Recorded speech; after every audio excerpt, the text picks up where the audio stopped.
The Nectar of Devotion, The Complete Science of Bhakti Yoga, a summary study of Srila Rupa Goswami's Bhakti Rasamrita Sindhu by His Divine Grace A.C. Bhaktivedanta Swami Prabhupada, founder Acharya of the International Society for Krishna Consciousness.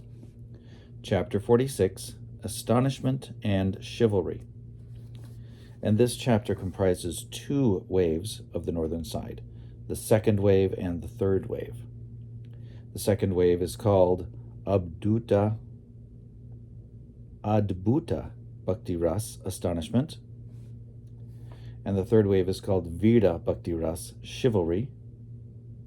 And the northern side is called Gona Bhakti Ras, Indirect Loving Relationships.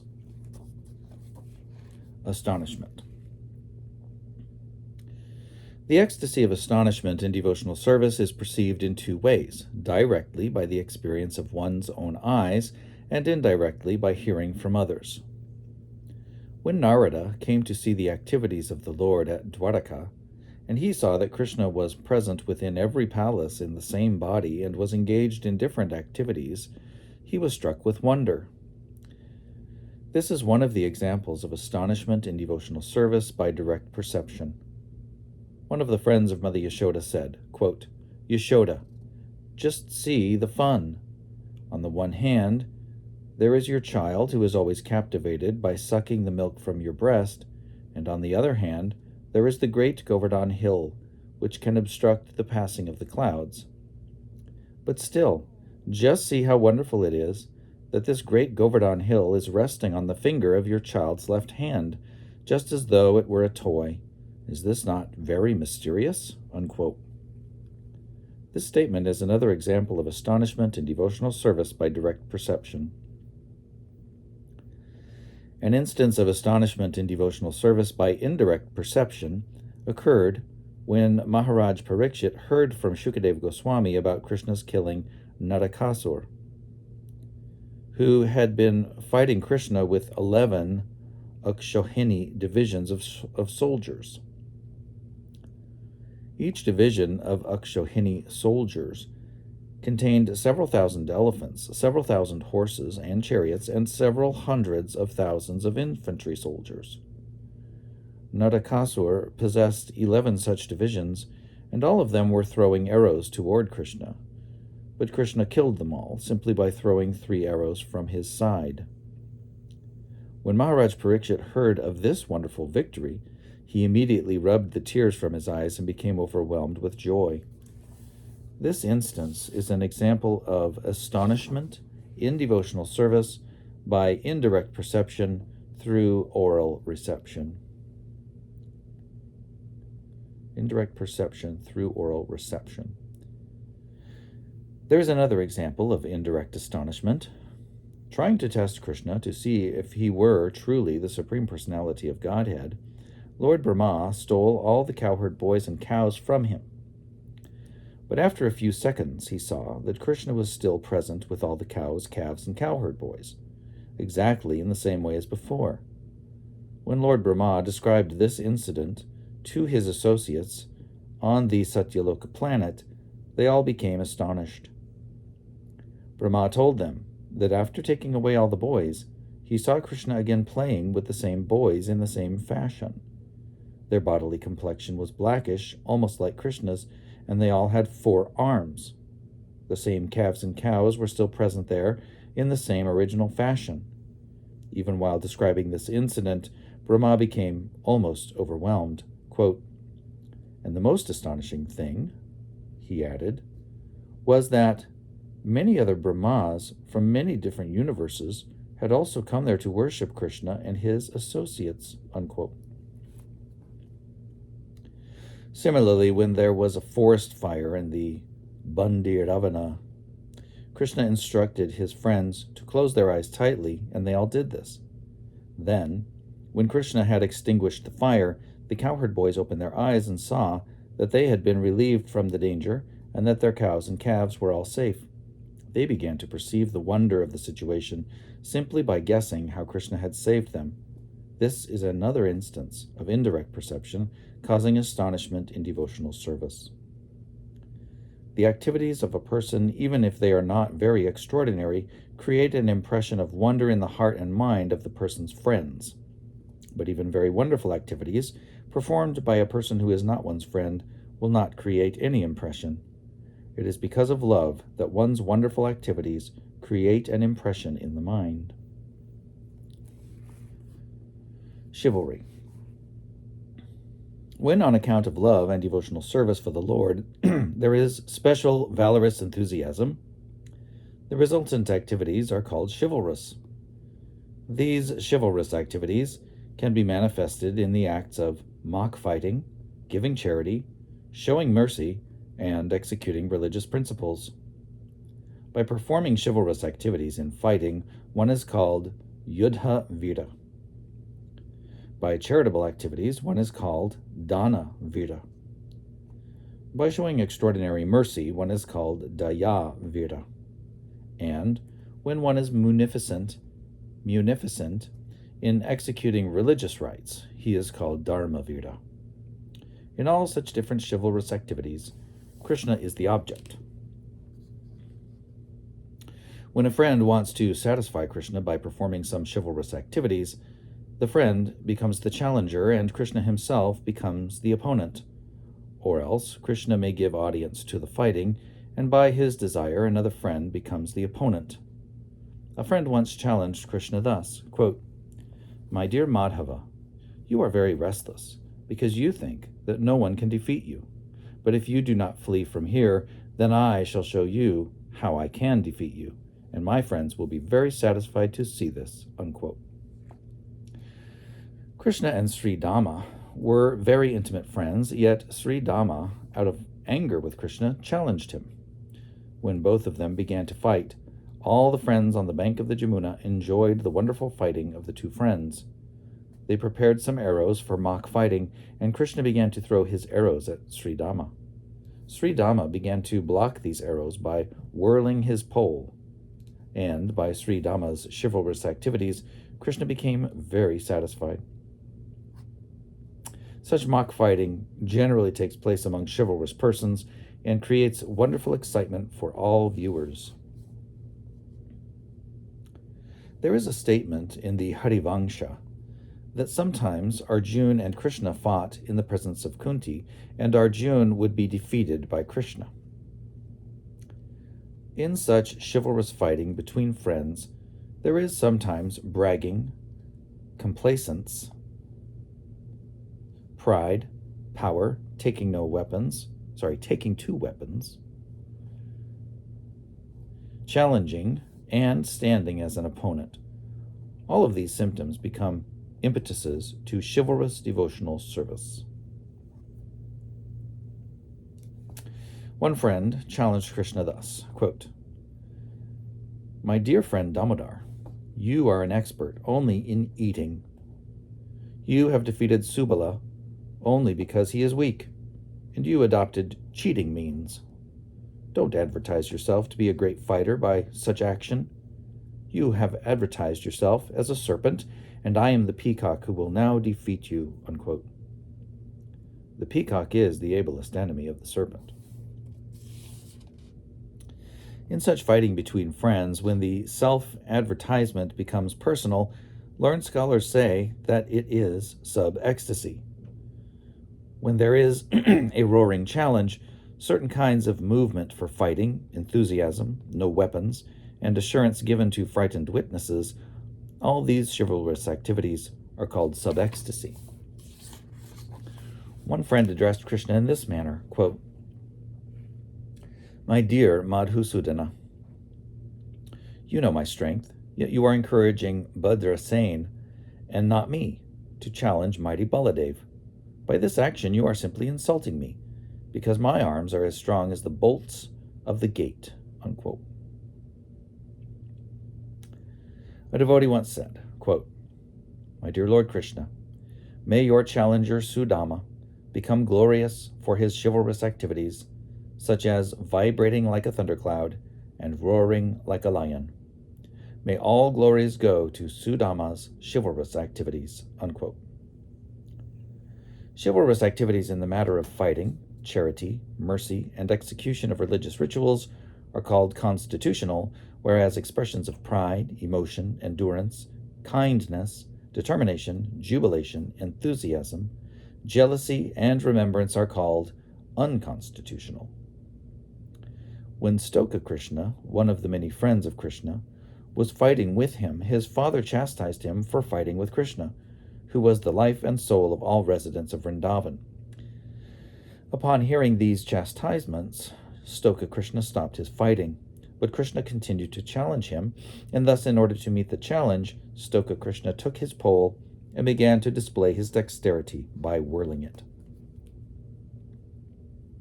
Once, Sri Dhamma challenged Bhadrasena and said to him, quote, "My dear friend, you needn't be afraid of me yet. I shall first of all defeat our brother Balaram. Then I shall beat Krishna, and then I shall come to you." Unquote. Bhadrasena, therefore, left the party of Balaram and joined Krishna, and he agitated his friends as much as the Mandara hill had agitated the whole ocean. By his roaring sounds, he deafened all his friends, and he inspired Krishna with his chivalrous activities. Once, Krishna challenged all his friends and said, quote, "My dear friends, just see. I am jumping with great chivalrous prowess. Please do not flee away." Unquote. Upon hearing these challenging words, a friend named Varutapa counter-challenged the Lord and struggled against him. One of the friends once remarked, quote, "Sudama is trying his best to see Damodar defeated, and I think that if our powerful Subala joins him, they will be a very beautiful combination, like a valuable jewel bedecked with gold." Unquote. In these chivalrous activities, only Krishna's friends can be the opponents. Krishna's enemies can never actually be his opponents. Therefore, this challenging by Krishna's friends is called devotional service in chivalrous activities. Danavira, or chivalry in giving charity, may be divided into two parts, munificence and renunciation. A person who can sacrifice everything for the satisfaction of Krishna is called munificent. When a person desires to make a sacrifice because of seeing Krishna, Krishna is called the impetus of the munificent activity. When Krishna appeared as the son of Nanda Maharaj in clear consciousness, Nanda Maharaj desired all auspiciousness for his son, and thus began to give valuable cows in charity to all the Brahmins. The Brahmins were so satisfied by this charitable action that they were obliged to say that the charity of Nanda Maharaj had excelled the charity of such past kings as Maharaj Prithu and Nriga. When a person knows the glories of the Lord completely and is prepared to sacrifice everything for the Lord, he is called Sampradhanaka, or one who gives everything in charity for the sake of Krishna. When Maharaj Yudhishthira went with Krishna into the arena of the Rajasuya sacrifice, in his imagination he began to anoint the body of Krishna with pulp of sandalwood. He decorated Krishna.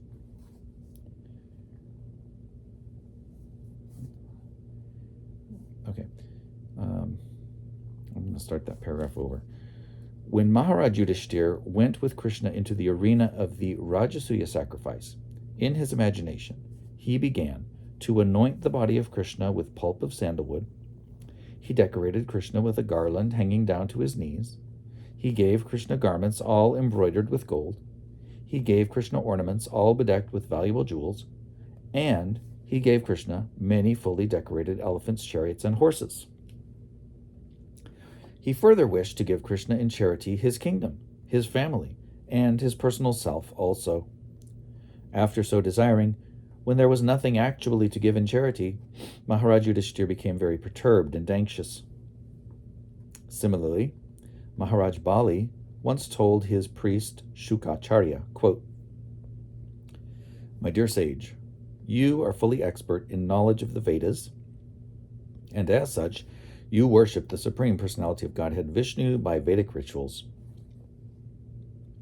As far as this dwarf Brahmin, the incarnation Vamanadev, is concerned, if he is Lord Vishnu, a simple Brahmin, or even my enemy, I have decided to give to him in charity all the land he has asked for, unquote. Maharaj Bali was so fortunate that the Lord extended before him his hand, which was reddish from touching the breast of the goddess of fortune, who is always smeared with red kumkum powder. In other words, although the personality of Godhead is so great that the goddess of fortune is always under his command for enjoyment, he still extended his hand to take charity from Maharaj Bali. A person who wants to give everything in charity to Krishna but does not want anything in return is considered the real renouncer. Thus, a devotee will refuse to accept any kind of liberation, even if it is offered by the Lord. Real love of Krishna becomes manifested when Krishna becomes the recipient of charity and the devotee becomes the giver. In the Hari Bhakti Sudhodaya, there is another example forwarded by Maharaj Dhruva.